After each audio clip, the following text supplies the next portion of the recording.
From the experience. And so, I mean, media is a really powerful tool. When we every day have two things that we can focus our attention on. No matter what, when we're awake, but there's only two things that we can do. We can either focus on improving ourselves or distracting ourselves. And when you improve on yourself, you have return on your investment. But when you distract yourself, well, you go into debt. And a lot of my generation that I'm watching grow up and try to figure life out, all they do is play video games all day, look at their phone all day. They're constantly hooked to a screen. Constantly. There's not a gap. What they put in, what they eat is instant microwave food, chips in a bag, and whatever the hell they can to not learn how to cook, how to wash their own dishes because they have a dishwasher. We live in a world that is zombie-like. Everyone is. Well, it's even worse than that. Disconnected from our own being disconnected from our own best interests and well-being is considered luxury. Like if you've got, I mean, if you think about the kings in ancient Europe, I mean, they had people to wipe their asses who did it with pride, right? That's literally they're called a chambermaid or whatever. There was a name for it. I mean, this idea that we can separate ourselves from our own humanity or our own sort of humanness, I guess, is a really weird idea that I think is going to come back to bite us. I think you're really onto something there, and it's sad. Like I think a lot about like how will I get water when the water gets shut off? Like, I mean, I use a CPAP, like, which is an electric device that keeps my throat open when I breathe, because I have sleep apnea. So, but like without electricity, how do I sleep at night? Like, I'm not capable of living in the wild. Like none of us. It's weird. Like, if you think about it, without this society that we've created, many of us are completely incapable of surviving. It's that kind of disconnect that I think that you're really putting your finger on. Well, what I'm really concerned about is this 80-year-old lady who has, done art all her life, I suppose, or restorations or whatnot. And she does one work, and it's all over the net, and she's being socially shamed, and I'm literally isolated from the herd to make feel that you did such a terrible job on this one piece that's going to define your entire existence on the face of the earth. This is isolation of the intellectual and the amoral way of treating people as if they don't matter. There's other societies that they don't shame people in this way, and we're going to have to evolve into caring about each other, especially when we do screw ups and things like that. And you even look like this Prophet Dave guy. He needs to be saved from himself, but he's definitely not wanting to be saved. He already believes that. He's no prophet. I would love to see a redemption story from him, though. I mean, I think that the movement could really benefit from a redemption story. And I think you're absolutely right. We need to think in terms of, how does this guy redeem himself now? In like, many ways, not just like how do we erase him, but how do we free him from his own we know, we understand. We're the enlightened ones, as it turns out. We get that this guy is clueless, right? We get that he's lost in a paradigm that's lying to him.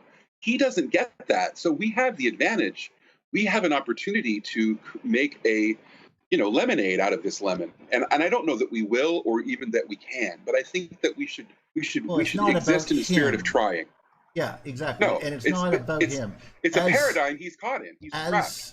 As Brayton had pointed out, the point of the endeavor is, like, if you're putting effort into yourself, I'm reminded of, I guess it is, well, oh my God, how long ago was that? 26 years ago was, or no, 25, Star Trek: The Undiscovered Country, and no, not The Undiscovered Country, the one, First Contact. So he was talking to the lady as they were running, Picard was talking to the lady as they were running through the ship, trying to avoid the Borg, and said the economics of the future are somewhat different. We work to better ourselves. That is the driving goal in our lives. And that's, no matter what, that's worthy. I mean, that's a worthy goal. Not just for you, but for it doesn't matter what the improvement is.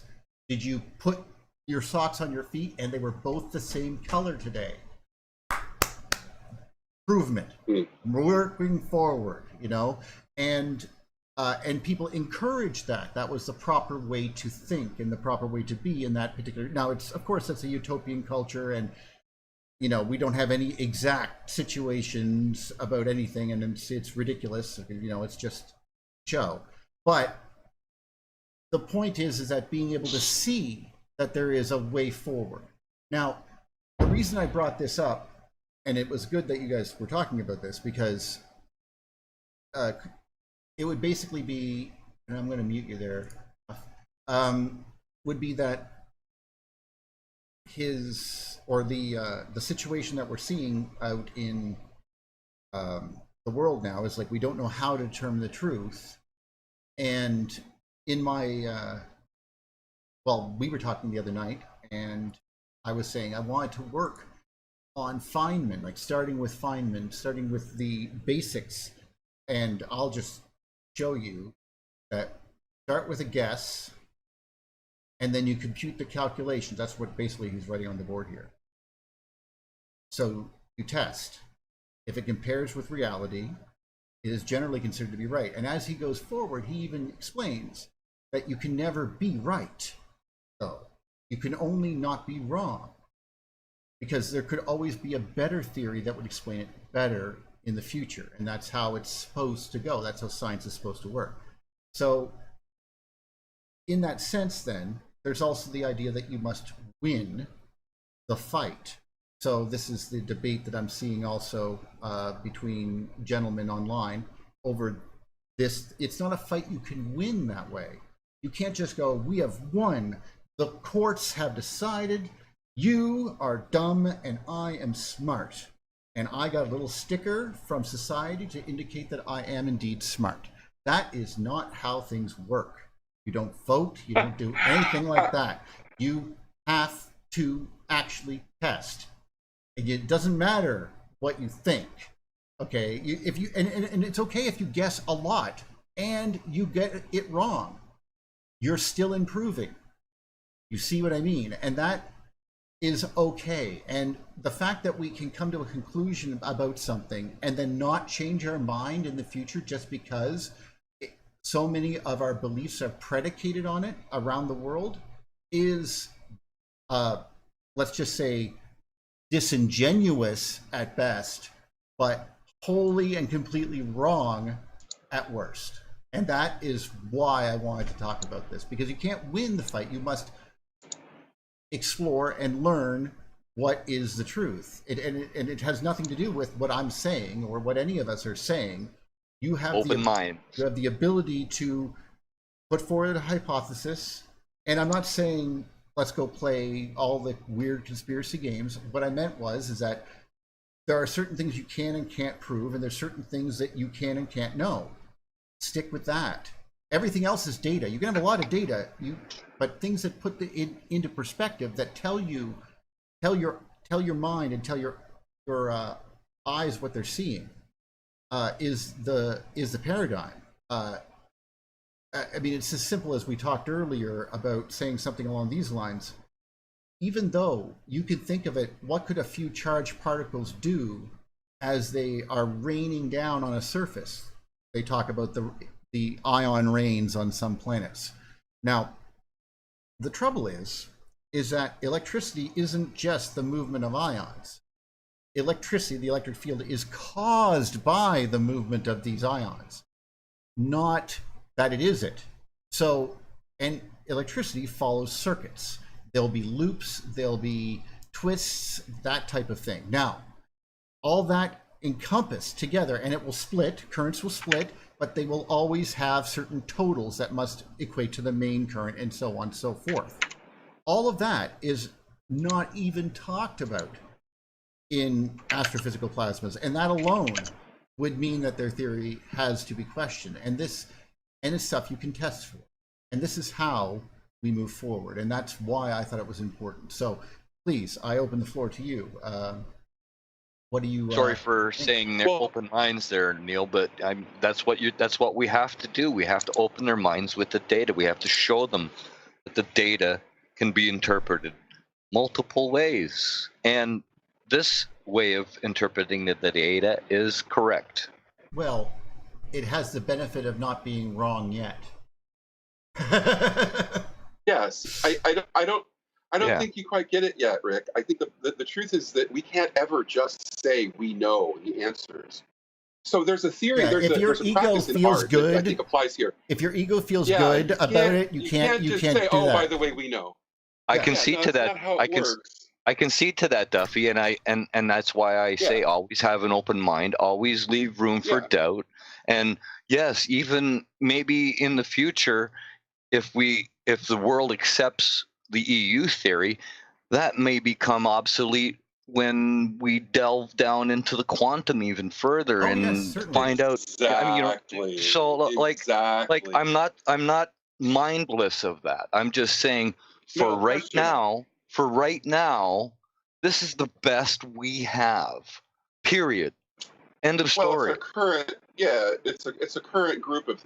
So there's a concept in art that I think is pretty common amongst my artist friends. We feel, all of us, everyone I've ever known who produces art will say to you that they are never done with anything they've ever created, any painting, any sculpture, any piece of art that's ever been created. The artist is never done with it. There's never a feeling like, oh, I finally completed this project. Every sculpture I've ever done, I can look back at it and say, shit, I should have done this, or I wish I'd have done that, or I wish there was this other thing I could have done. There's never. It's arbitrary. Completing a process when you're creating something, when you're discovering something, it's always adding detail. Like, we know that detail is exponential and is infinitesimal. So there's no end point. You always search a light, but you never get to the lighthouse. If you get to the lighthouse, it's game over. So the truth of the matter is, it's all about the discovery process, not about the knowing and keeping and holding of knowledge. Knowledge is a flow, not a possession. And creating is about knowing when to sort of say, okay, this is good enough. This is a close enough model. That's how science works. It's close enough to function for now. As we get more and more detailed and learn more and more about the universe, our paradigms have to shift because they're not detailed enough. They're not intricate enough. And so we gain more and more threads in the tapestry as we continue to weave. But the project is never done. Nobody ever gets to a point where they say, okay, now I get it. Now I understand. That's a fallacy. That's a logical fallacy. So that the work is never complete and the understanding is never complete. And I think we have to really, even though we think we're right and we have reason to believe it, give it time. Maybe in 100,000 years from now, we'll have all the answers. I can't say anything with 100,000 years, but that is the exact same approach, by the way, that I appreciate with regards to societies, and because it's the same situation we talked about earlier with regards to utopias.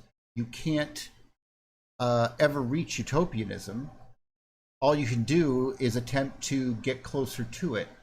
A capacitor can never be 100% charged. It can only get really, really close to full, more and more. Right. And it's full for all intents and purposes, but you know what I mean. It's still technically trying to charge more, and will continue to get a little bit more charge every time. Well, you could say the same thing about the same concept applies to the speed of light. We can get closer and closer and closer and closer to the speed of light, but we can never get to it. And that's in Einstein's world, yes. You know, right? Maybe we can. Well, we see relative, but certainly today in our certain context. Go ahead, Rick. I'm sorry. Sorry, Duff. We see relativistic jets coming out of black holes right now today, faster than the speed of light. So we know shit can go faster than the speed of light. Well, actually, like I said earlier, we know that the speed of light, because the speed of light goes faster than the speed of light, then the speed of light goes faster than the speed of light. Right. Because it curves. Exists. Well, no, because the wave itself has pi involved, right? So therefore it has to go through the pi motion, and the pi motion indicates then that if the wavelength is equal to 1, then the wave itself that it travels is longer than that. So if light is light speed, then automatically the stuff inside light is traveling beyond light speed. I know it sounds strange. Traveling in a straight line, right? But it's traveling in a wave. But light doesn't go in a straight line. I know that. That's why I hypothesize that it travels in a 180-degree arc, or maybe slightly less, but it perturbs all the photons along it to propagate that light. No, it does not. That's my theory. No, I mean, it does not, because, and I'm not trying to be rude there, it's because we already know that, because otherwise every car that drives towards each other, the headlights would bounce off each other. See? I mean, collisions of light happen, don't occur. We don't notice collisions of light. Light passes through light. It's just like a wave, basically. Right. I mean, I guess, because we're getting like, how stupid of you to say, but of course it is. We're assuming that the distances that the light is traveling is actually what it is, because if it's not that, it might not be, or it might even be excelling it, depending on your assumption of your distances. So, I mean, that's what we're kind of dealing with now is, you know, besides what is mass and what is charge and what is light and what is energy and what is do we really have proper distance measurements here? But this goes to the thing with this good man on the screen is trying to teach everybody, and they're laughing at it. The students are laughing at him. Well, I mean, yes, I but he was saying it pretty funny.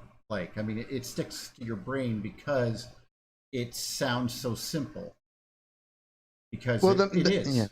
Yeah, but the thing of it is that the establishment sets the rules, puts the sandbox in place, and then you say, no, that sand's the wrong color, and they go, no, this is our sand, and you say, well, okay, if I have to run with that rule, then the bucket's got to be this way, or I mean, what I'm saying is that they're not willing to change any of their basic rules. No one ever is. Institutions don't do that. Name one that did. Well, if you're going to do science, then you're going to have to question everything, and they're not willing to question their frames. And that's what we're questioning. We're asking them to question their frame, and they're not willing to do it. Arose, like we said, this has been going on. I mean, Sir Fred Hoyle, who died in, if I'm not mistaken, like 2009, and he was something 90 years old. This puts his life then in a context of over the last 100 years. So over the last 100 years, according to him, so the graduate system, he called it the American graduate system, I assume because he's British, but basically sets the standard, he said, and then they all teach top down. And he goes, but that's not teaching, that's not science. No one's learning how to think here. Like, you're not learning how to move beyond or to challenge. And the whole enterprise is to challenge civilly, because they don't want people to get in fistfights. I mean, you know, over science. And, well, I mean, we all know what happened between, what was it, Sir Isaac Newton and that, Hole? I don't know, the other guy there, the short fella that he made a joke about. Oh, that was so rude. Anyway, but he died a virgin, so what am I talking about? And the man invented calculus, for God's sakes. How virgin do you have to be? 400-year-old gossip. I know. Yeah, that's exactly what that was, by the way. Today we would use the term geek or nerd. No, his name was James. I think it was James Hook or something. I can't remember. Anyway, he was a midget or a dwarf. No, I remember. Yeah, and he. I remember watching that on one of those. What was it? The show that was Neil, that we've talked about it before. What was that show that talked about weird associations between things that sort of fell out through history? I think you have the whole series on recorded. What's his name? The British guy. Oh, James Burke. Yeah. The Day the Universe Changed. Yeah, or Connections. Right. That fella. It was. That's, I think, where I saw that story that you're telling was on Connections, where he made this connection between these two people and talked about them. But it's interesting. It's interesting that how do I say this? Coming to understand how scientists think and work is sort of my hobby. It's my fascination. Like, oh yeah, how do we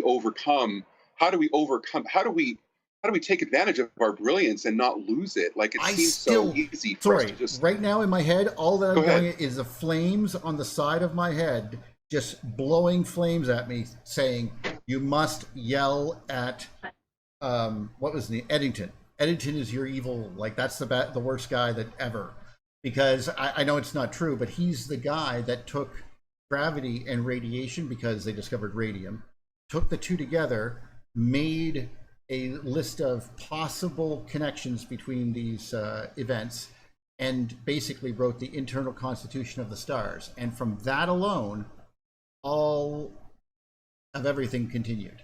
It's all basically supporting that, because that book basically is the book. Fusion and fission, yeah. It was the book that was written to basically say, and Einstein is amazing, because Eddington wanted to be famous, and he wasn't.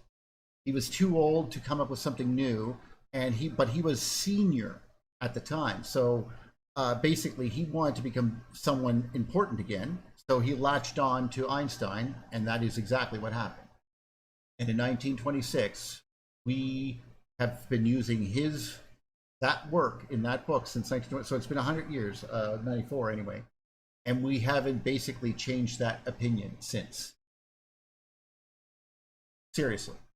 I mean, if you go read the book, it talks about how gravity pushes them together, and the radiation inside tries to make them explode because of all these things. And that pressure is, and of course they tweak the numbers just like they do with dark matter and dark energy, or whatever they want to say. But they won't abandon it. When you get something wrong, you're supposed to just go, oh, okay, let's start again. But they don't. They go, oh, let's not start again. Let's just tweak it. Now, sometimes that's okay, because you don't know everything, right? And a lot of these evidences are just anomalies, like the flyby anomaly. He was like, oh, just because this happens doesn't mean we don't know that gravity is, real. And of course, the straw man argument, of course, by Dave is that it's not real. Like, it's not a real, like, we don't know it. Like, we think it's electricity or something. Well, no, we just denying that the bending of space and time, the mathematical thing that you drew on a piece of paper, is real. That's what we're saying. I mean, you defined it.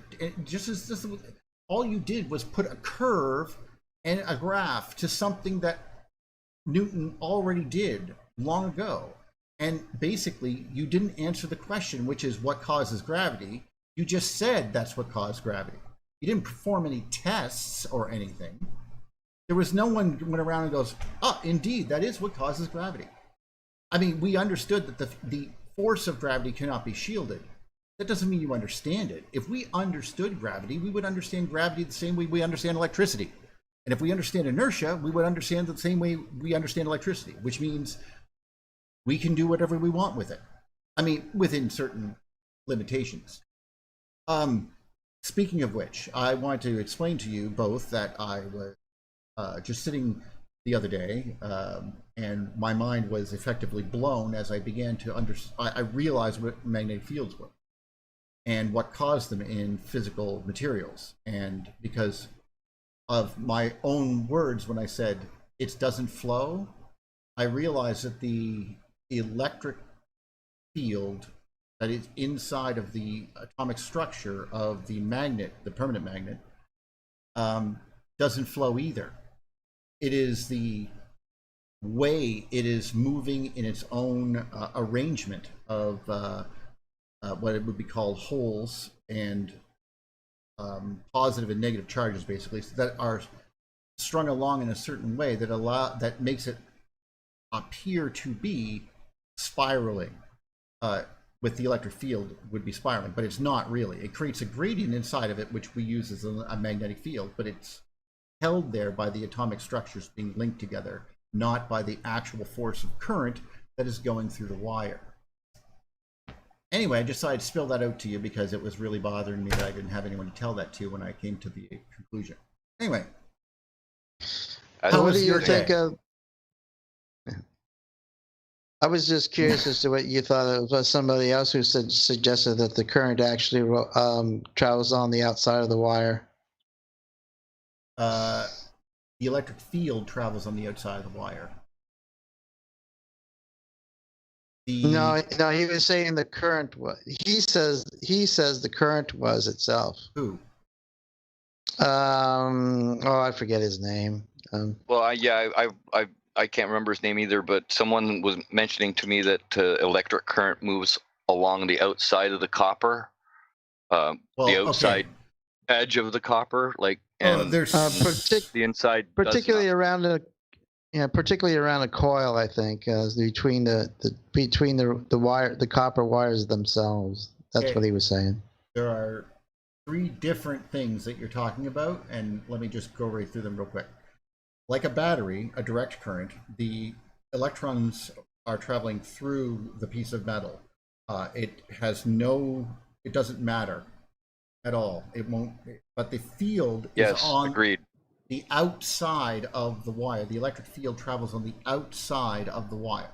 Now, probably because it can move along it easily on the outside.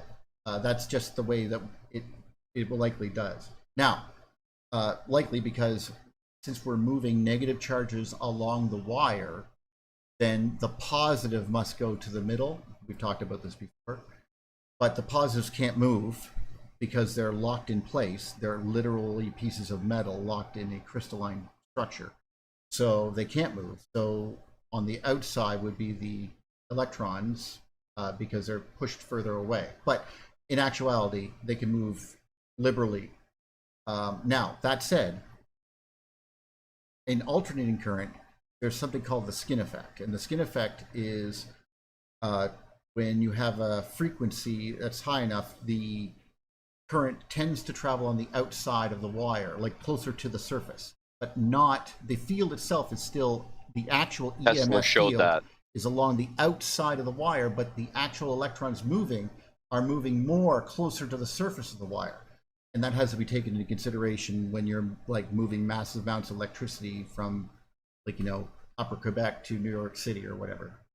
So, and Tesla showed that in his experiments holding the light bulb with not plugged into any socket, and it was lighting because the current was running along his clothes and his skin, and it was running over the bulb itself and the socket part of the bulb, making that connection regardless because of the high frequency of energy that he was using.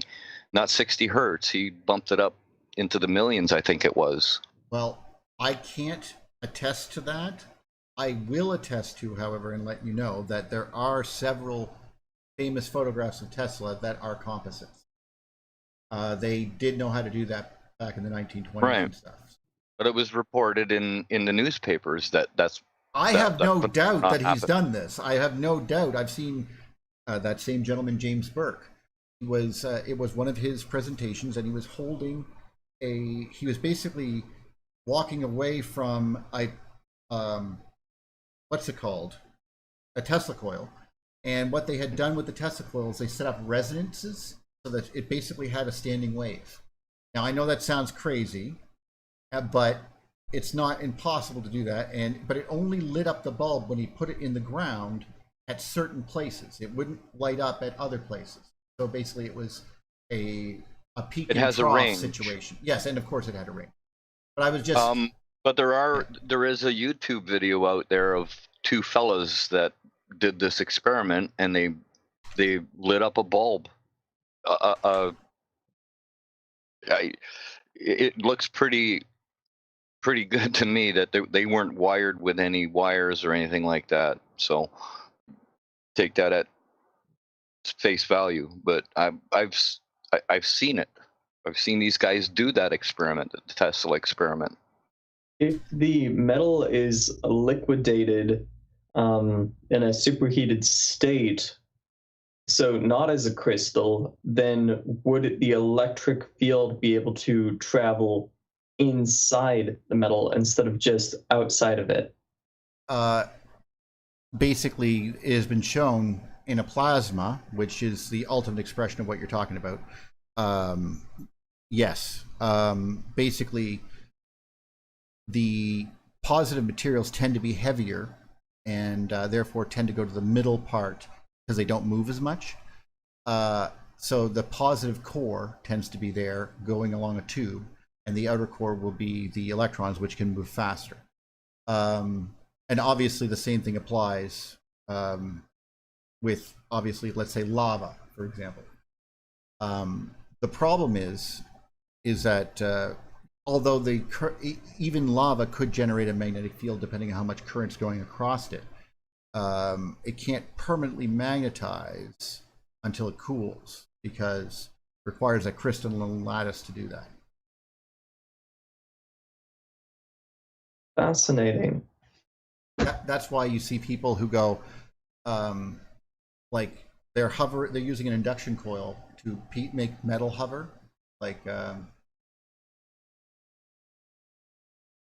It's actually not hard to find. I'll show it to you. Induction coil and hovering. Okay. This is it right here. Okay. So, right. This is probably something you should never try. He's basically using full 240 house current, and because he only has a few turns of wire, that's an incredibly powerful magnetic field there.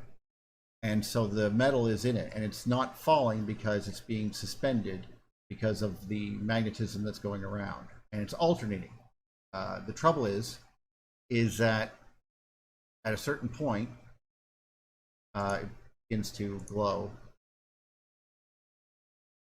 and once it loses the structural integrity of the field, it can no longer float because there's no crystalline lattice to hold it there.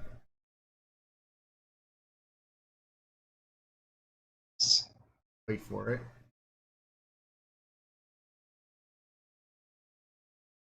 And it loses cohesion, and because it can no longer maintain the magnetic field, there's nothing to hold on to anymore. So it just falls out, which you should see in a second. Just like that. And that's all because it hits a certain point. So like I said, you can get the coil, basically once it loses the integrity, there's nothing to push on. It's like your tires are spinning and there's friction holding it there, but at a certain point, it just turns into liquid rubber. You know, there's nothing there anymore. You know, you're spinning your tires on oil. You know what I'm saying? I hope that makes sense. Yeah, that's incredible. Oh yeah, there's lots of, I mean, there's so many very basic and simple ways to understand stuff without, and it's not hard to explain. It's just that you're not familiar with it at all. Like no one really gets right into, like, unless you're required to build with it. You know? But most of the time you're seeing this kind of stuff, like basically entertainment or something, guys playing around in their labs. Because you don't really see people playing around, and because I mean, the people who are playing around at JPL labs and stuff, you know, and you don't get to see that because they go, yeah, all right, we're gonna go play around over here. Can everyone leave these 5 buildings and go behind that piece of lead because we're gonna play around for a bit? You know, like. Yeah. Well, if we wanted to make a society that idolized in a way, or no, idolized is not the right word, that was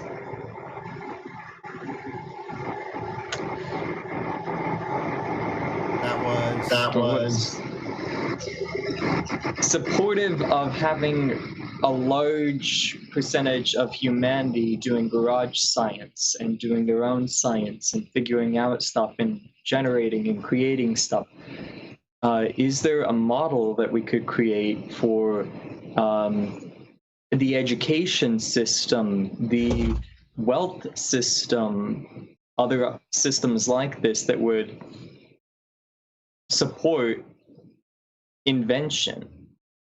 Well, I would say that the first attempt was really good. The first attempt was, okay, so you have obviously Galileo, and they loved him so much because they were going against the church. Copernicus and, of course, Tycho Brahe were like, I got a great idea. How about we wait till you die, and then we'll publish it, because that way they can't kill you. Good plan. So that's what they were going up against. So we should be happy we're not in that boat. Now, once you hit a certain, they basically started forming these intellectual things of learning, and then, although they existed beforehand, trade schools really became a thing because people could actually learn things that were useful, like, you know, repairing an engine or something. So obviously there you have a lot of this going on. It's not just an idea or something. There's actually, you know, let's make better engines, let's do this, let's sell them, you know, type of ideas. So this is really taking off. But that's when basically that the institutions at a certain point say, I want to say somewhere where they felt they won, and I think that they felt that they won after things like the Scopes monkey trial. You know what I mean? And so, like, let's say late 1880 something to 1890, all the way to somewhere around 1940-ish. That, in that section right there, is when institutions became their own worst enemies again. Basically, they won against religion. They were like, aha, you guys are fools. We have won. We are science. Everyone worship us. And that was their problem right there. They started becoming their own personality cults and stuff. They were basically rallying against people who were exactly like them, what they turned into. So in that essence, and I don't mean that they know that they're like that even, but that they are unable to see because their institutions have no self-correction whatsoever and no requirement of them to self-correct. Because unless we go into space and blow things up and kill a bunch of people, there's no requirements or consequences for what they did or are doing. Like when everyone gets to Mars and goes, oh, well, we're all now infertile, or all of our babies look like tentacle monsters. Why didn't we see that coming? They can look at Elon Musk and 5G and all these other. These things should be considered, humongous issues, because we don't, as humanity, we don't know the truth. Is 5G deadly? Is AI deadly? And so on. Is global warming real? And I mean, there's a huge amount of debate on all these topics, and there's proof and against each one, and we all have our own opinion. But the point I want to make is that we don't know, even with an astronomical amount of research. And these are things that could end human civilization as we know it. But that's it's exactly not stopping major tech companies from putting up 5G towers. It's not stopping them from building AI. They're going full force into building it. Yeah. And see, this is a really important point that you make here, because it's not so. Let's just take 5G as the example, but Sure. Certainly any of the other things you mentioned could be replaced. If 5G is dangerous, we should know it. If 5G is not dangerous, we should know it. The truth is that we don't know either way. We don't have definitive facts. We haven't done the work. What we've discovered is that 5G can make money. And 5G can increase. I mean, there's benefits of 5G. We understand that, but we haven't done the potential testing to find out the potential damage. So it's not that 5G or technology of any kind is inherently bad or inherently good.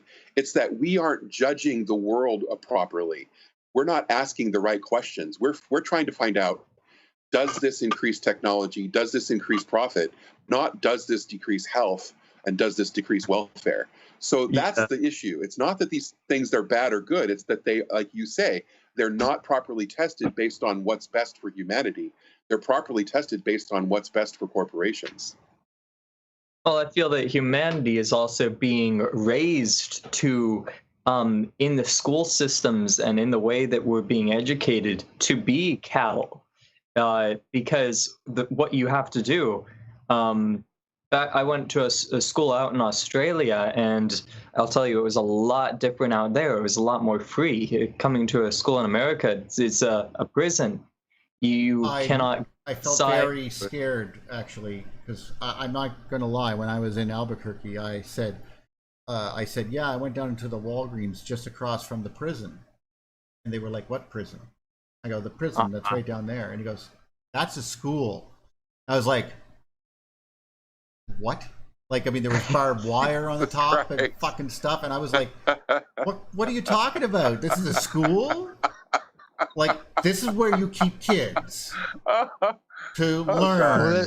Neil, I always say, Neil, you are the American that Americans would be if Americans hadn't been tortured and beaten to death by their country and their culture.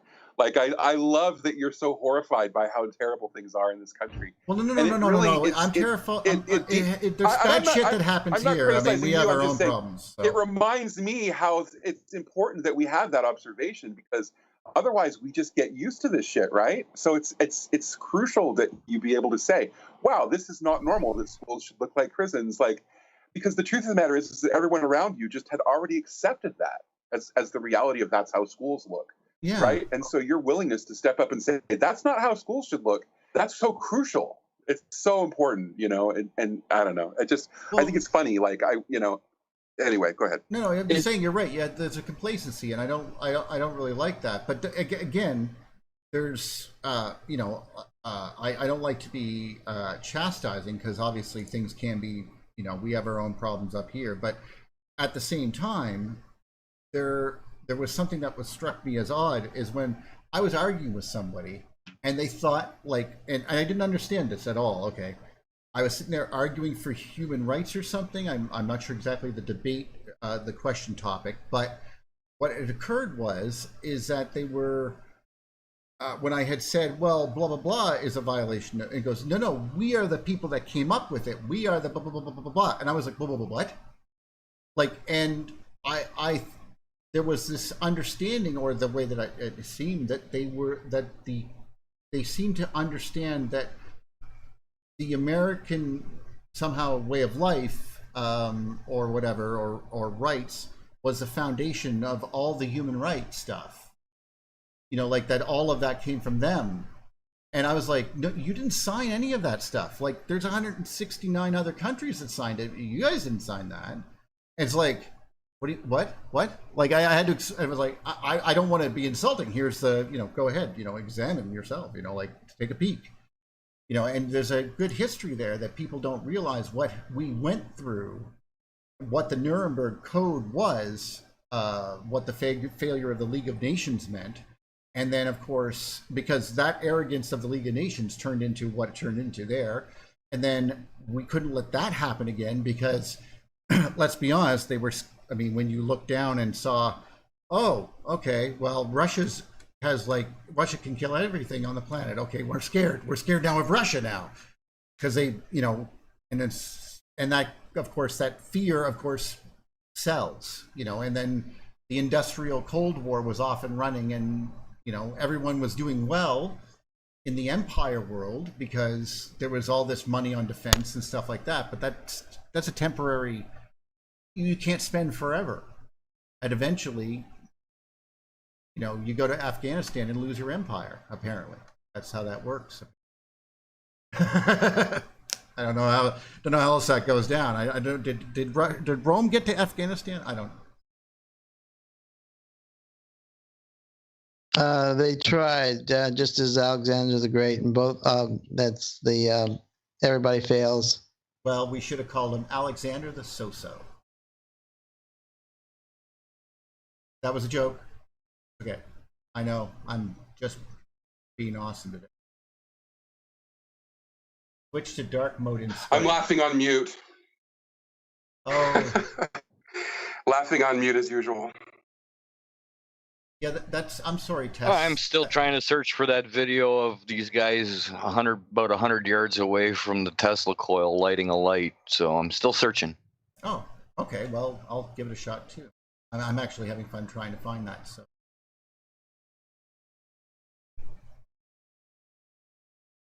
I saw some, like I said, when we were in. No, okay, they're using. What do we call it? These bulbs, fluorescence, because they have plasma in them. Yes, they will excite very well. You don't need much. Microwave oven. You don't need a Tesla coil. The magnetometer in your microwave oven will light that light bulb. Right, but the video I'm referring to, they increased the Tesla coil's capabilities to be able to transmit this energy at a high amplitude, so that it could travel that 100 yards. Because they were in a pickup truck and they drove across this road thing. I'm searching for it. I'm looking for it. Okay. Anyway, needless to say, because of that. To me, that's phenomenal. Sorry. Well, I was going to say, if anyone wants to try this at home, feel free. So what you do is you get a burrito and you put it in the microwave.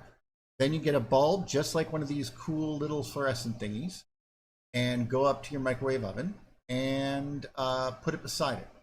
It will begin to glow. I'm not kidding. It's not really that hard. It's because basically inside of your microwave, you're generating a very high frequency. And a magnetron. Yeah, that's basically cooking your food. But it also is moving back and forth the electrons pretty quickly to create that frequency that makes water vibrate so well. But it also makes plasma vibrate very well. So you'll you get that effect. That's how you can make plasma from grapes. Just put 2 of them in a microwave and watch the sparks fly. I didn't suggest that, and I don't think you should either, because we're not going to cause people to fire. No, there are some YouTube videos that show that. So if you want to go watch that, go do that. Okay. Don't experiment with that stuff. But I'm like say, there's nothing that can happen between that bulb and a microwave oven that is illegal or anything. Like, feel free to give it a shot. You know, don't break it, don't drop it, but You know, otherwise it's fairly harmless. What I find interesting is that besides making earth batteries and batteries out of potatoes and stuff like that that can do stuff, is that if you could in fact do some of the stuff that Tesla did, you would not be believed. They would, no matter, kind of like you make a YouTube out of it or whatever. We can do and almost everything Tesla did, if not everything.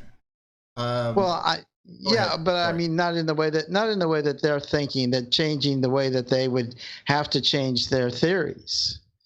That's something they're not going to do. And I find it very interesting. Tesla was not breaking any laws of physics or anything like that. The only thing that, I mean, with regards to broadcast power, there's nothing strange about it to use capacitance in that nature to create a field that we can resonate with another sphere or whatever.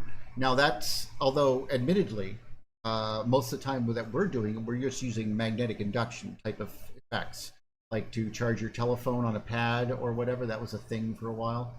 Well, that is like that, but that's just magnetic linking. That's not quite the same thing, and that is much more common, you could think. But also, you got to understand that he especially was much more willing to sit near something running high current and high voltage.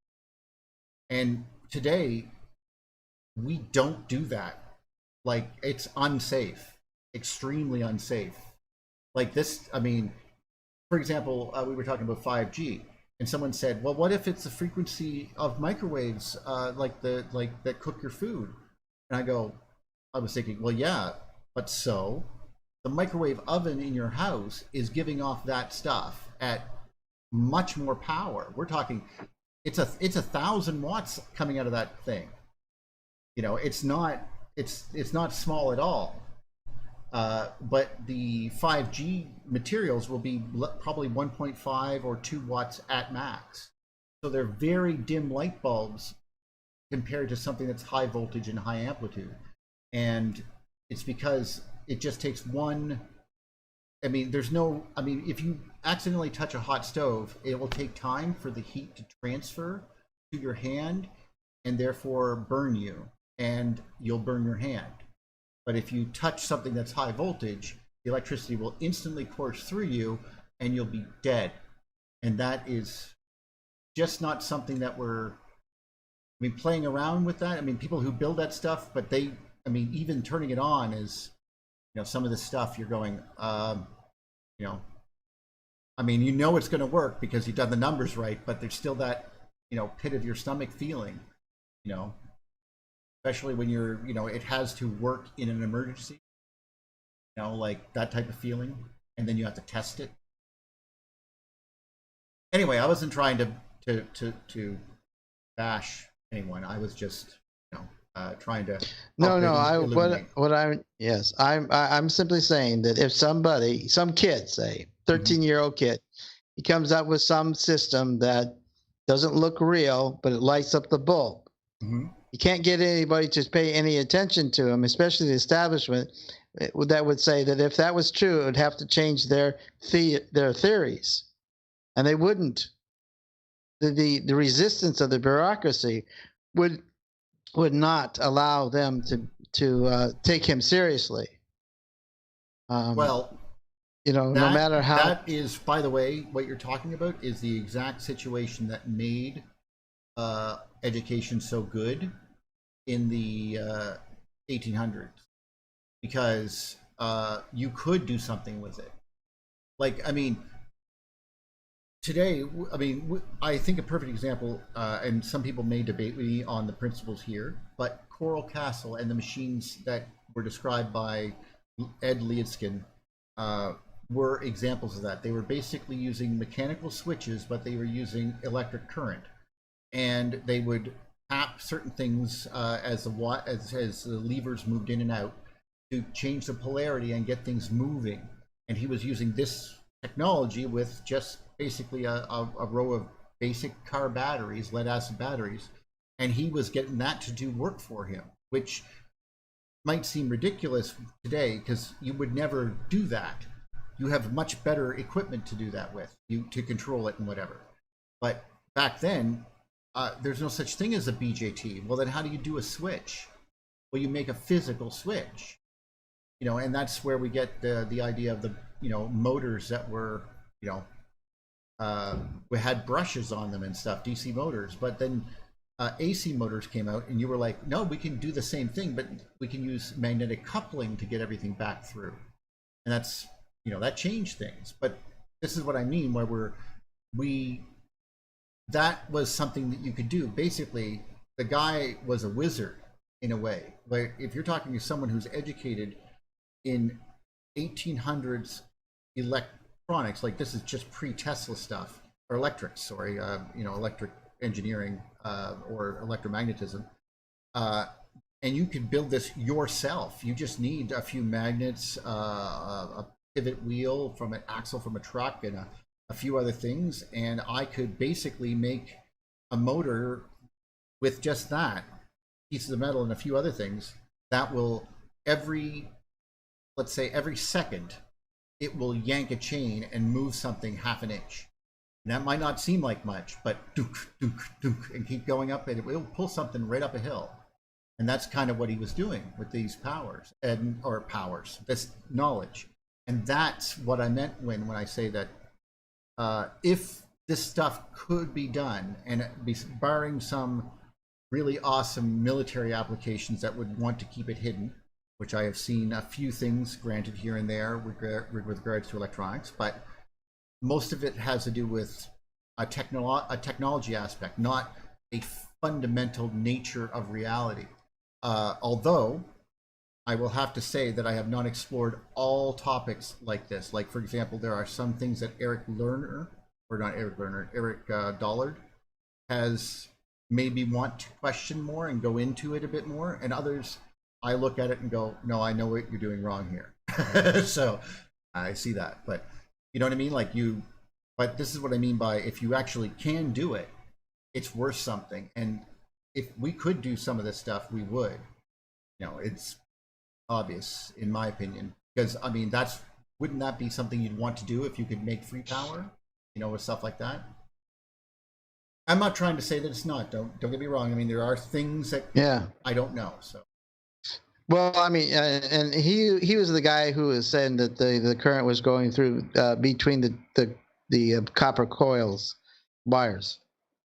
Anyway, so you mean in a Faraday I cage? think no, just between in a current running through a coil. Right. That the current was actually running between the wires. That's what he said. It's true. Anyway. Yeah. Oh, well, cool. And the other thing was that how can we set up society in such a way that they value, people like yourself that want to experiment and run tests and things. And so when they run into resistance from the academia, that it doesn't shut them down, so that things, I mean, there's so much stuff out there that people have found and it works for them, but you could spend your whole life just going through the YouTubes and finding things that they say that work and try to replicate them and see what the functionality of them is. I mean, that would just be that.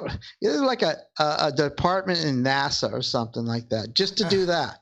Actually, you know what I'm saying? I'm not going to kid. This is something that I showed before, and I like if anyone wants to learn something that you can't believe how easy it is to learn. Here's I think this is a perfect one. U.S. Air Force. Okay. RC circuits. Let's try that one. Yeah. Okay. This is how they learned. They taught the military in the United States how to do exactly what you needed to do to learn this stuff. So basically they could teach any military man, So, and I'm not trying to say that they're dumb or anything, but it's he's going through and showing you, okay, what does it mean? And he shows you by any point on this thing, let's compare to, and then he goes, okay, this is how it's done. Here's where the circuit goes and everything like that. And then here's a, square circuit, right? And this is very basic stuff, how to do oscillators, 1974. And and you could basically look this up for pretty much everything. RL circuits is another good one. And I think he's one of my faves, because they go in and they actually do this, like, okay, so how do you determine power factor? And they'll go and like actually see, and they'll go, okay, so this is the magnetic power, and this is the heat power, and this is the total amount of power. Like, and you have to actually figure this out. And and they're showing it, just as here's the formula, and I thought it was for people who don't want to know everything, but they want to realize how much you don't know, or at least get a grasp on something. It's once you realize the stuff that's involved in some of the stuff, they're like, yeah, this stuff is really well thought out. They were doing this with pen and paper and not blowing the entire planet up. So, and now we can get it to the point where we can have like 32 million colors on a screen, because we can change a LED on a pixel on an LED screen so small I can't even see it, and yet that has 32 million colors in it. And that's, by the way, more than my eyeball can see. So yeah, could you put the links on the thing there, and they were trying to teach sure. kids that probably didn't get to the 8th grade. So well, that's why I meant that it didn't matter who you are. You can understand this if you really, if you want to. Like, this is not rocket science, although it will help you launch a rocket. And so that's the kind of thing that people were always, and you could actually figure it out, and it's not impossible. And then you get to begin to understand, and this is where you apply Ohm's law, and you're like, oh. Or you could build a rail gun like Christian Birkeland did for the first time. That's what he did? Built a rail gun? Yes, sir. He set up a arms company and made a rail gun that I think it was 100 feet per second he only attained. So it was basically a failure. Yeah. Well, I mean, yeah, still. Only 100 feet per second? Oh, okay. Yeah, it only, the size of the projectile, it only launched it for about a mile. So it wasn't very useful. Oh, yeah, I saw this one. This is actually pretty clever. See? A good one to show. Okay. It accelerates each one as it goes. And you don't need any moving part, anything. Just magnetic fields. Balls, yeah. So and he's just putting them all together to make them basically bounce. And by moving positive and negative, it pushes one off of the other as it goes. And accelerates them faster and faster as it goes down the pipe. Like how an electron moves down a wire. Well, yeah, kinda. I'm not arguing with that, so. This one. I want to see a good railgun go without actually being military. I was looking for an electromagnetic one. I should probably put electromagnetic railgun, because a lot of these people are just making do-it-yourself slam magnets into a wall. We've got some lively chat going on in the chat room. Yes, let's see how the people are doing. They're doing well, and they're saying amazing, interesting stuff. Martha Lyle actually had a question for you. Are you interested? Well, of course, yes. Okay. He says, did anyone talk about the news about the sun recently having much less energy, unprecedented lows, and what about the Gates and Harvard blocking the sun experiments? I did a quick search to see about the sun's energy output, and I got the sun's energy output is super low and getting lower, and the sun's energy output is super high and getting higher over the last 2 or 3 years. So I'm not sure I can dig up any evidence one way or the other, but I thought it was an interesting question. What about the Gates? What about Gates and Harvard blocking the sun experiments? So I know Gates has become kind of a you mean the kind of a villain blocking lately. sun? I mean, that's probably the most ridiculous thing Not I've that ever he heard, wasn't before, but yeah. Well, apparently there's some. Yeah, there are some people who are. I mean, there are some powers that be. I have read several articles that kind of outline the idea that there are some powers that be that are interested in uh, sort of mitigating the sun's control or effect over the Earth. And, I think it's pretty much absurd hubris, in my opinion. But this was her question. So, what do you think? Well, I heard and saw pictures or saw descriptions of news articles with regards to the Harvard thing, but nothing. I didn't read anything because I said, well, this just seems like very much more of the same of things I heard before with regards to let's put a shield up in space or let's spray everything with like mist and make it so that the sun's not as bad. Either way, it just sounds ridiculous to me. But that said, the sun's energy should change over time. Now, from what I understood, and I agree with you, Duff, that testing the environment of the sun,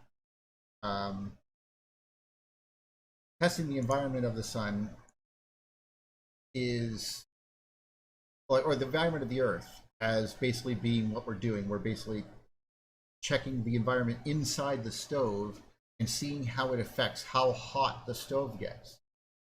And almost, but in their equation, the sun's energy is a constant, and there is no magnetic energy flowing into this at all. Because basically, remember how we were showing that graph on that little thing, like the, it's called power factor. Okay. So I just dropped a link for Birkeland's electromagnetic cannon. Why is power factor important? Okay, I'm not going to get into detail, but we talked about basically how something, it basically, there's heat, which is just the raw current, and the magnetic power that is inductance that is expressed as a right angle to that, and the power between the two is the power factor, that angle right there. Now, all this means really is that in their model, they are using only the true power. They are only using the watts. The sun gives off this much energy, and the surface of the Earth has this much surface. Therefore, it gets this much power. That's all they're doing. But we also know that the Earth is connected to the sun and has a reactive power component, which they ignore. Now, the difference, therefore, between the two is the difference between that line and this line. You get my. So the length of this line, if we were to bend it all the way over and make it all come down here, would be somewhere around here maybe. So basically there is that much left over that they're not accounting for. And that's the part, in my opinion, that makes weather so hard to predict, because they're basically ignoring how to do that. Whereas if you were someone who does engineering, you would go, but what about the magnetic field? How do we compensate with that? And you wouldn't have this problem, but they don't. And these are the little things that I mean. We could make our lives that much better if we knew this stuff. So, in my opinion, then, the sun's heat is probably fairly constant, even if we turn the power off on the sun. I mean, imagine how hot it would be for God knows how long. You know what I mean? It's still doing nuclear reactions on the surface. Things would be going on for a long period of time, you know. But as to the magnetic field, well, we also know that the magnetic field of the Earth and the sun change over time. But we don't put that into the equation of how much energy the Earth receives. So I hope that answers your question on, because I'm not in any way saying these people are all full of crap, don't listen to them, everything's terrible. No, I'm saying that they're doing the best they can. They don't have all of the answers. No one does. this would probably make things better if they began to realize that there is a coupling between the Earth and the Sun in the electromagnetic, well, in a magnetic coupling kind of way, basically. And and you have to take that into account when you're doing your equations. It helps.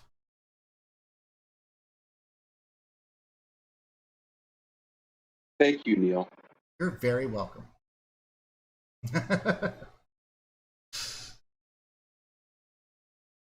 Sorry, was there anyone else who had a wonderful question, or is there anything really cool going on?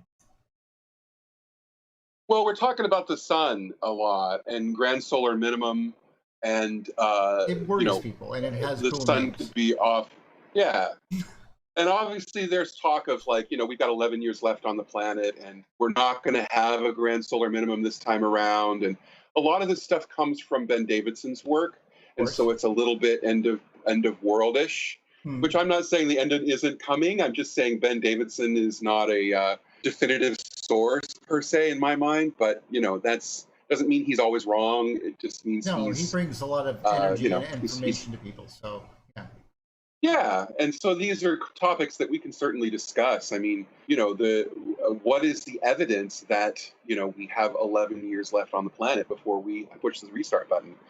I mean, I think that there is some evidence of that, and certainly a lot of experiential evidence. People's individual lives are definitely being derailed as we speak. But is the planet going to be wiped clean of all life, and are we going to start over again with a new level of amnesia? Like, nope. I don't know that we have that. I don't know that we have enough information to come to a conclusion on that issue. But I think it's not a bad question. It's just that I think that people who insist that this is the way it's going to be should be questioned. Their motives should be questioned. Let me answer. Hopefully this will make you feel better. There is information to be gained by studying this stuff. There likely will be connections to earthquake data and stuff like that. I can totally see a lot of advantages to all of this. With regards to making the world cleaner and better and more efficient for people, wasting less energy. Yeah, I'm all for that too. But obviously no one here is really a big fan of carbon crediting the whole world. But, we don't want to leave a garbage mess for our children, even if I don't have any. So the variabilities then, as you can see, this is just Encyclopedia Britannica, and this is from 2000, so it's not even dealing with this like modern stuff, but you can see how there is variability across this whole thing. And it's like right now, obviously they think that this is a big, it's obviously our industrial having an effect on the heat. All I can say is I don't know I can tell you for sure that we're not going to be destroyed if the magnetic poles flip, or if the sun like goes through a minimum or something, or like we've gone through way worse stuff, and the stuff that we went through did scar us for life, and it's making us scared right now. Like, I mean, that's literally what we're like.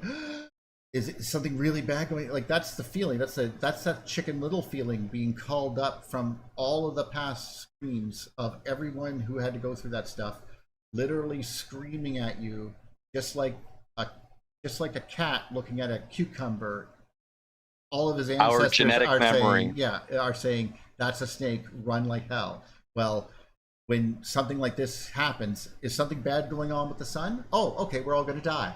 That's great. What's going to happen? But in actuality, we have seen, there's been stories, and Tess could explain it as well, that there are parts of land that got ripped right up, and right beside it, these people lived. They did not get ripped up and lofted in the sky. So Thunderbolt came down in Italy 5 miles wide and destroyed everything and created a lake, and people around there survived and watched it happen. Oh, they're probably quite a ways away. But the essence being that way worse things have happened than a very weak magnetic field, which is our planet's magnetic field. I mean, and how weak it is, because you take out a compass, right? And then you look at it. the compass needle does not align instantly and go dong. Doesn't do that because the force aligning it is weak, and so it moves it slowly in the direction of north. Well, south, but it has the little N on it, but it's literally pointing to the South Pole, but let's not dwell. So that that situation is, that field is not, I mean, it's big, and obviously if you have an area and so on, you can start going, okay, well, it has this much energy stored in it, and it's fluctuating. Well, how fast does it discharge? Well, thank you for asking that question. You're welcome. It takes a logarithmic time to discharge or charge, which is exactly what we were talking about when I said it keeps charging but never quite reaches 100%. Well, it's the same thing as this. Like it can start, I mean, basically a magnetic field can keep going, getting stronger, and then it will have to let go of its magnetic field. Or, I mean, it will go down and up, but it stores energy at that time. But how much energy is it? Well, how much energy does the sun have? How far is it away from the sun? These things can be calculated. And what I'm saying is it's not so scary compared to probably what we went through before. So if I'm a betting man, we should be good. I mean, I picture that the currents, the electric currents are not going to stop. And the overall magnetic field will change polarity, but not the smaller fields that are basically making up all the surface currents and the wind and all that stuff, and the ring currents, which are the jet streams. All of those and the earthquakes and volcanoes and yeah, they're all still going on. Just the magnetic field suddenly gets to zero because it's balanced. The current coming in the north and the current coming in the south are equal, and they're going to the equator, and they're basically going out along there. That is literally it, and that's the circuit. Well, the trouble is that there's no, if they're even, then there's no overall field for the entire planet to have. They're equal. That's all this really means. So the fields are still there, they're just equal and opposite. So once one takes over again, it becomes the dominant field, and the overall polarity of the planet changes. But it's a very weak overall change. You know, if we were suddenly subjected to a lot more current from one direction than the other, then it would be a lot stronger. So, which is probably why things like Jupiter probably are pretty strong. You know, because they apparently in the past, well, I'll give you an example. You know that horse you see from TriStar pictures? And it comes up and it has that little TriStar logo with the pyramid and the Pegasus is going towards you. Well, that is pretty much the same symbol as Saturn sitting on his throne, or Jupiter sitting on his throne, which is very similar to those Masonic things, right? Where you hold the Bahamut having his arm up, and you know, all that kind of crap. Well, it's the same symbol. So basically, it looked like it had a large cone or something sitting and with a chair on top, so to speak. That was the seat of the god, and we imitated that. Like, that's what all thrones look like. You know what I mean? That's literally what we did. So in that essence, then they just copied it, but it doesn't. But that, in my opinion, means that one pole of Jupiter is likely way more current than the other pole. That would be my bet on it, because obviously you have so much current on the South Pole that it looks like it was dominating the whole time. But again, this is all speculation. I mean, we'd have to do a little bit more research, but it looks very compelling, at least, to look at things. And we can look at things in that way now. And that's the advantage of the Velikovsky and of course, Dave Talbot's work. And, well, obviously, Ev Cochran and others as well. So, again, hope that helped.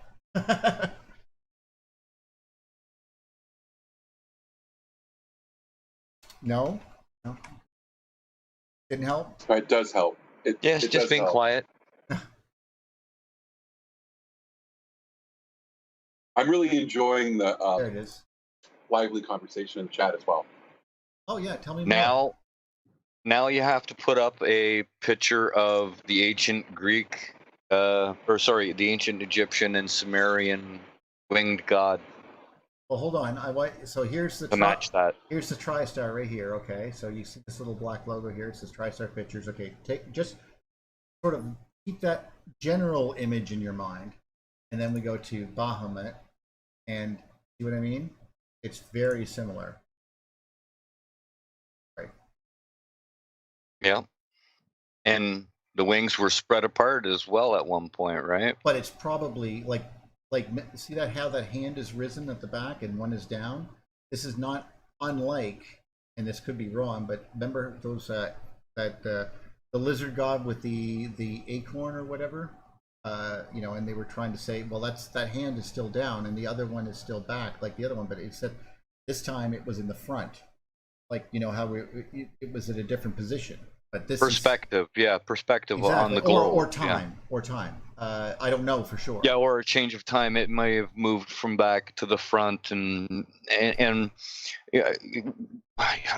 just the same way Slaughterman changed its format to look like the horns on the Sumerian king's headdress, or a god's headdress, and the bag at the bottom of it, the handbag that everybody keeps, you know. Yeah, it was seeds. Yeah. It was information from the antediluvians. It was a plasma discharge. I think it's also similar to actually that cylinder seal we just saw. Like, that's obviously okay, you can tell by the eyes there, but take a look at the cylinder scale. So here's another guy sitting there on the throne, right here. Again, another guy on the throne, arm out. I don't know exactly what it means, but it's a similar feature. And this is where I'm starting to see these connections. This is probably when it was still connected. Look at that. That's a tower. That's coming right out of the North Pole. Kind of has a feeling on that one, like Anyway. Just a minor observation, because remember, you got to understand that they put their own emphasis from their own culture and their own stories into their own works, right? So. Yep. I just put that image of the column in the Skype chat. Oh yes, there you go. Yes, that's a beautiful one. Probably I looked at my shirt to see if I had that actually on my shirt. I was like, am I wearing that shirt? That's probably the closest reproduction of what it actually looked like, folks. It's pretty good, yeah. Anyway, sorry, go ahead. I'm sorry. That was Brighton. I think he wants to go with the story of Tiamat. Mm-hmm. Yeah. Okay. Oh yeah. Oh yeah, Tiamat would be obviously she's the five-headed Hydra. She's Venus. She went totally ape crap. Tiamat. That's why they got in a fight, obviously. It's involved with the story of Nemesis, in fact. But that's also Medusa, depending on, you know, it's all the same thing. And the twists and everything that you're seeing here are the same that you would see in a Chinese dragon, for example. But obviously, with this, go ahead. Sorry. The story of Tiamat is at least from my own reading, is it relates closely to the Bible's Genesis. When Tiamat and I think it was Apsu had a battle, or it was the son of Apsu. APSU, yeah. Yeah, absolutely. And they had a battle. It might not be Apsu. It might be. I think it started with an M, actually. Anyhow, Marduk? Tiamat, a character, fought, and he tore her to ribbons and made the land out of her and made the sea, and it's very reminiscent of Genesis, how the story goes of the planet being created, and that's the Babylonian story, just that Tiamat was ripped up. Well, remember when we Yeah, talk, I do. if we I talk, do. if we go back forward, and I'm just going to be fair, if you think about it, this is everything before a certain time in the I guess you could say Western creation. There are stuff before creation, but we don't talk about that. Like obviously there are tons of stories about this. This is an example of that, and ripping up remember they thought these beings were glowing beings, but if you think about it, there's only a ball that's on fire with a bunch of stuff going on around it. And in that essence, then, if you could imagine flame being blown out and then plasma sort of like streaming off and turning into little like elementary plasma blobs and then sort of going out like a fire in space. If you've never seen fire in space, there's a few good renditions of it, but it ends up that would be basically her ephemeral body.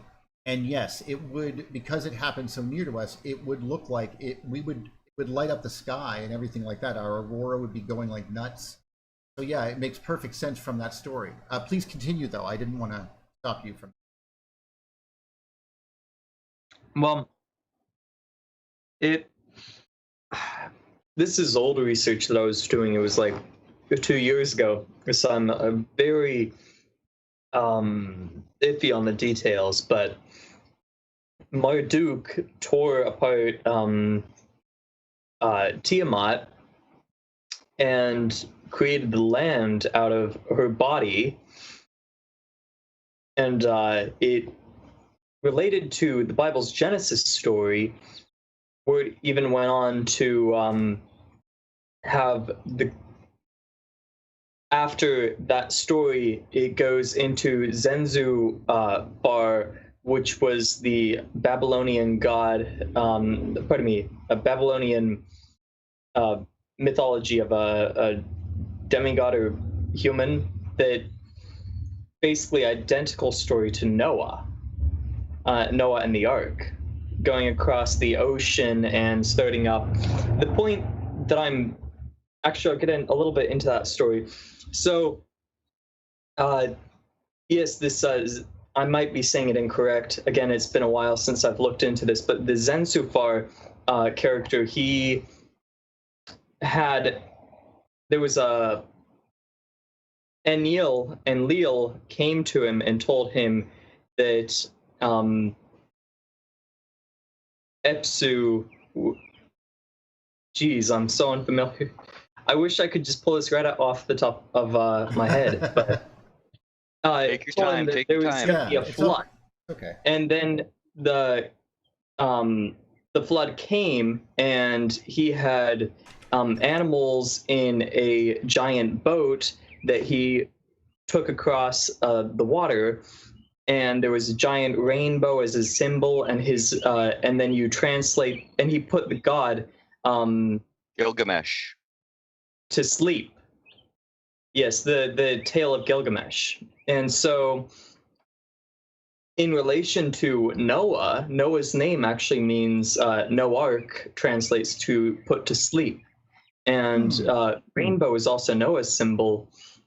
He also had he had an ark. The other guy had a different kind of ship, but they carried animals across the sea, and they started a new land from the previous land, which was noisy or evil or bad, and they've started a new land to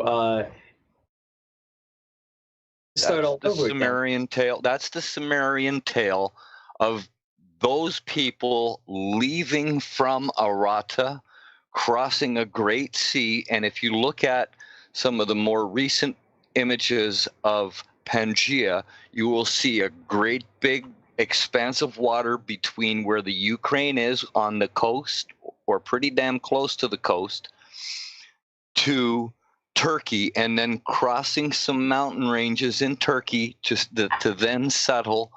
This is pre-breakup of the continent of Pangaea, which was not 200,000 or 200 million years ago. It was more recent than that. So, thank you for bringing the details. Just so you know, on the screen there, I'm actually going to. It looks like this is from like actual being in from space. But this is what flame looks like in space, and this is just a match. So each of these electrically interacting bodies would be doing this, but these colors would probably be changing depending on frequency and all that other stuff. But hopefully it gives you an idea on how lifelike this must have looked. And it would be going very slowly, just like this. Like it wouldn't look like we would understand flame. It doesn't work that way. So you think all the gods and goddesses were electrical phenomena? Yeah. Yes, sir. And you could see that they would have plasma going around them and stuff like that. Now, of course, it's just a match; it's combusting. The planets and their electrical phenomena were the gods. Period. And it burns round like it would be flame, like a coma, exactly like a coma that you would see from a comet or anything like that. But if it's into this mode right here, you can see that it doesn't have an up. There's no real up. It's a sphere, and it will come in all directions, and it doesn't respond. It doesn't respond as you would think it did. Like it makes little shells and so forth, and tails and wisps. Well, it looks like convection is happening there a little bit. Well, of course. I mean, don't get me wrong. They're in air. They're in air. Okay, it looks like a literal being. It can. Yes. Definitely serpent-like. Mm-hmm. Which is why Venus was the serpent god. Like when she went nuts. Yeah. And why our aurora looked like Squatter Man, and why our aurora looked like a centipede with multiple segments, as the power was up at a high level and killing everybody in the centipede god descriptions in the Egyptian texts. I mean, all of this stuff is all combined. That's why when we look at the Native American and their pictographs, there's so much stuff going on. It's mind-boggling, and we're trying to figure out what happened when. Actually, if you want to hear something neat, here's a really weird on that day. Here's a really weird link. If you want to go, here's the Venus de Milo shell. So you can see Venus, she's Aphrodite. She's on the shell. That shell is the same comet tail, which had all those like you've seen comet tails with those with several different tails.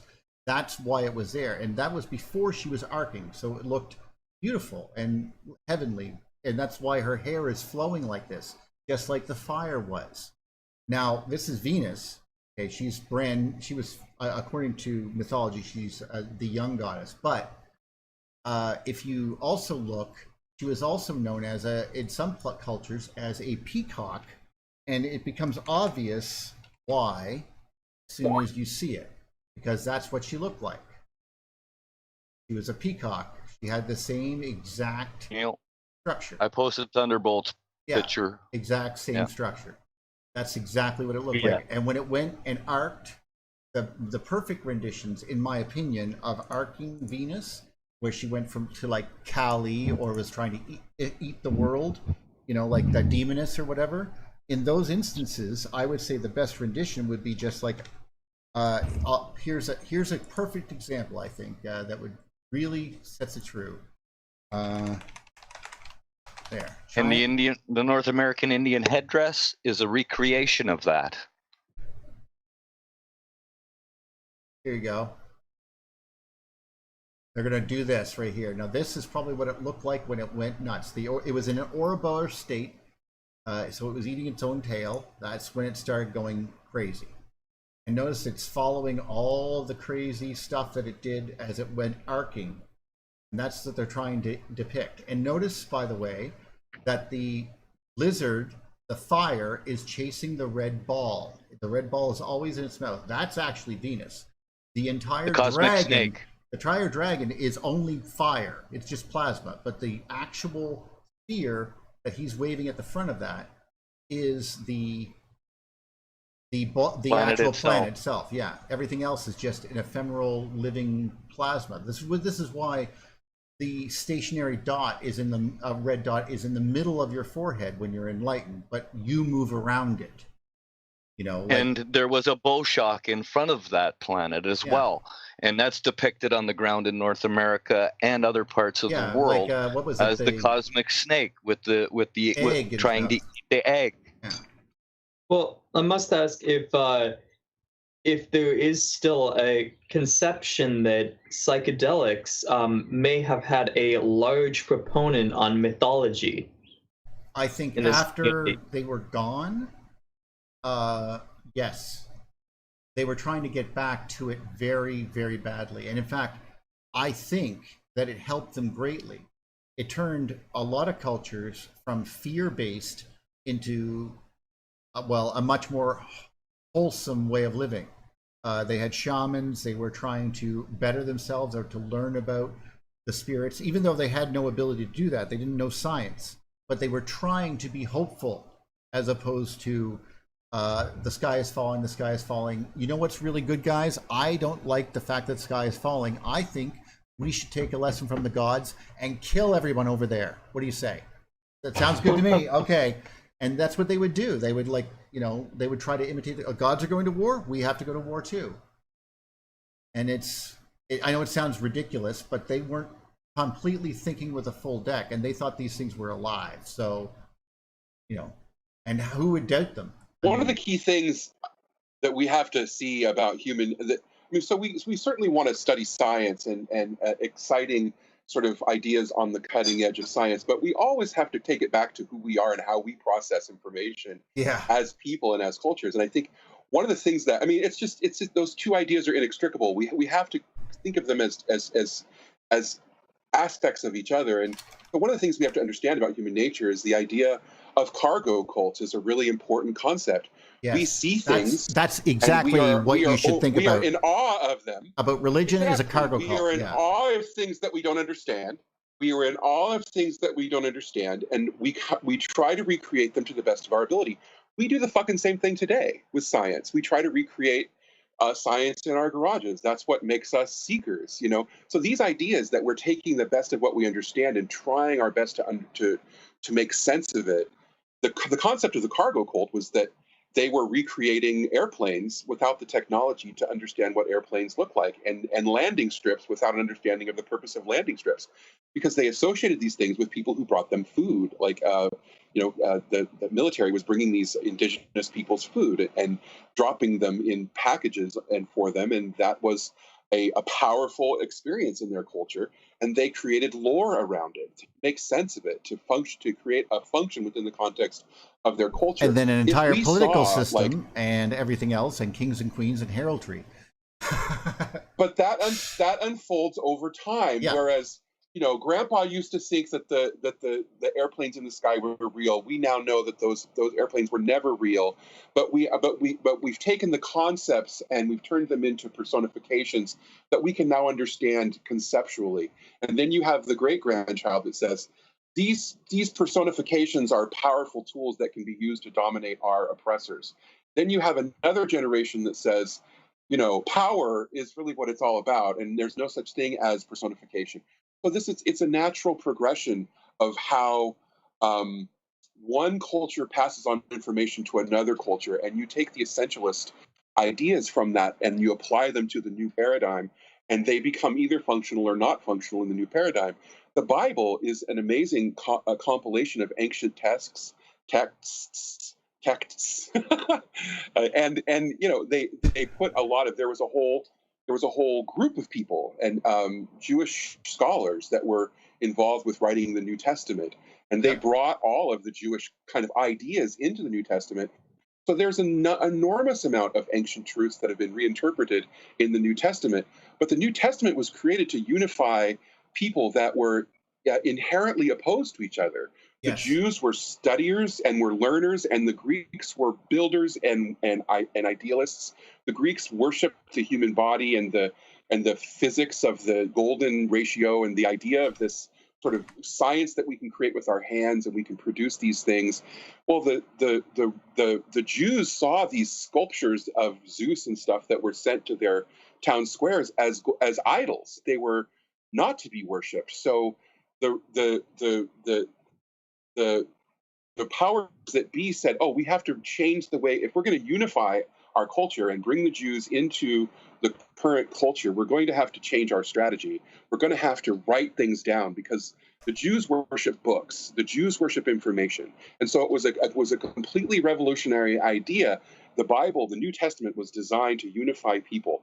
And they brought a very sophisticated level of information that was existent in the past and re-upped it in order to create a narrative that was appropriate for their time. So if you look back at the Flavians and understand their motives, Flavius was Jesus. It was his campaigns in the Middle East that were identified as the life of Christ. And so what happened was they wrote the life of Christ to parallel the political and military campaigns of Flavius. Which they do all the time. And so when people read them, yeah, it made perfect sense. It was the perfect propaganda. They took tons of truth, tons of ancient wisdom and knowledge, mixed it up together with political ideas. And if you go through the Bible, you can see the Bible is filled with brilliant insights. And then you'll have this thing which out of nowhere, you'll read a passage that's like, give unto Caesar what is Caesar's. Well, that doesn't sound like Jesus. That doesn't sound, so it's a strange, it was, what happened is that the powers that be said, we need a new way to reach and unify these people. And so they put together a really brilliant a set of books in order to do just that. But it's all propaganda, but it's propaganda based on what would have been true to these people. And they didn't see it as lies. They saw it as an opportunity to bring people together. For whatever reason, they were attempting to unify cultures. And so that whole idea now, your average Christian doesn't understand any of what I just said, doesn't understand what the letters next to the passages mean. If it's a P or these different source materials for the Bible are completely ignored. And so what do we have now? The Bible is the inalienable Word of God. I believe in the Holy Ghost, the union, the communion of saints, and forgiveness of sin, and life everlasting. Sorry, right. Swallowing the Bible whole was never the plan. You're absolutely right. Swallowing the Bible whole was never the plan. Yeah, that was not how it's supposed to be. But today we live in a culture where the Bible has to be believed as absolute truth and swallowed whole. You put it on your coffee table, and it's an avatar. But the standard idea. My family, my history. There was, the Bible was a place where you kept old family photos, and it sat on the coffee table. It was a cultural symbol of, look, we're a Christian family. None of these people read the Bible. None of my grandparents and great grandparents had no idea what the Bible meant. They didn't have incentive to study the Bible. That wasn't the purpose of it.